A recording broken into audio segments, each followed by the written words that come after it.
इस खबर के प्रायोजक बाय वागजी मसाले, हर चुटकी में जायका। वागजी प्रीमिक्स स्पाइसेस। रीवा में संविधान दिवस पर ओबीसी महासभा एवं विभिन्न सामाजिक संगठनों ने जोरदार कार्यक्रम आयोजित किया।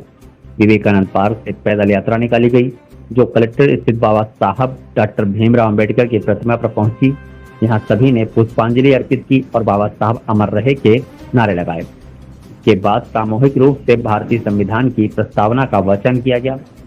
कार्यक्रम में राष्ट्रपति के नाम कलेक्टर को ज्ञापन सौंप कर महान समाज सुधारक एवं स्वच्छता योद्धा संत गडागे महाराज को मरणोपरांत भारत रत्न देने की मांग रखी गई। ओबीसी महासभा जिला अध्यक्ष छोटेलाल रजक ने कहा कि बाबा साहब अम्बेडकर स्वयं संत गडागे महाराज को अपना सामाजिक प्रेरणा स्रोत मानते थे।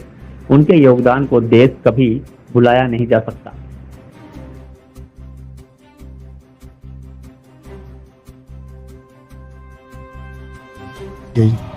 आज संविधान दिवस के अवसर पर सर्वप्रथम हम संविधान के निर्माता बाबा साहब को नमन करते हैं और उसके साथ ही आज जो संविधान दिवस है, तो जिस तरह से भारत देश में एक राष्ट्र विरोधी ताकतें जन्म ले रही हैं, जो संविधान को समाप्त करके दूसरी स्मृतियां मनुस्मृति जैसे लागू करने की बात हो रही है, तो ऐसे अवसर पर ओबीसी महासभा ने ये बीड़ा उठाया है कि हम भारत के संविधान की, बाबा साहब के संविधान की रक्षा करेंगे और उसके लिए हम लोग किसी भी हद तक आगे आएंगे। और इसी के संबंध में आज हम लोगों ने विवेकानंद पार्क से कलेक्ट्रेट तक की रैली निकाली और यहाँ कलेक्ट्रेट बाबा साहब की प्रतिमा के समक्ष आकर हम लोगों ने प्रस्तावना का वाचन किया और शपथ लिया कि हम कुछ भी हो जाए, हम भारत के संविधान की रक्षा करेंगे। ओबीसी महासभा उसमें अग्रणी भूमिका निभाएगी। ये संविधान दिवस 26 नवंबर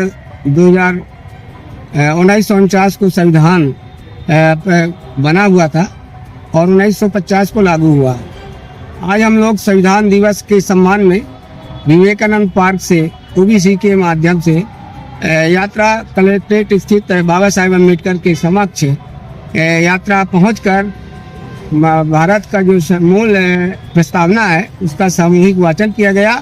और इसी अवसर पर सभी ओबीसी एवं अन्य संगठनों के माध्यम से संत गाडगे बाबा, जो पूरे देश में स्वच्छता अभियान के जनक थे और अंधविश्वास रूढ़िवादी प्रथा को समाप्त करने के लिए घर घर गांव-गांव शहर शहर जा करके जागरूक किया, ऐसे संत महापुरुष को हम लोग भारत का सर्वोच्च सम्मान दिलाने के लिए भारत रत्न से सम्मानित करने के लिए राष्ट्रपति को ज्ञापन दिया गया। इस अवसर पर हमारे ओबीसी महासभा के कई पदाधिकारी, कार्यकर्ता और अन्य समाज संगठनों के प्रतिनिधि लोग इकट्ठा हुए थे। मैं उनका तहे दिल से स्वागत वंदन अभिनंदन करता हूं कि जिन्होंने ऐसे भारत के संविधान को सम्मान दिलाने के लिए आज हम लोग एकता का परिचय दिया। एक तरफ हमारे संविधान को खत्म करने वाले लोग हैं, एक तरफ हमारे संविधान को मानने वाले लोग हैं, तो हम लोगों ने अपना सम्मान दिलाने के लिए हम लोग इकट्ठा हुए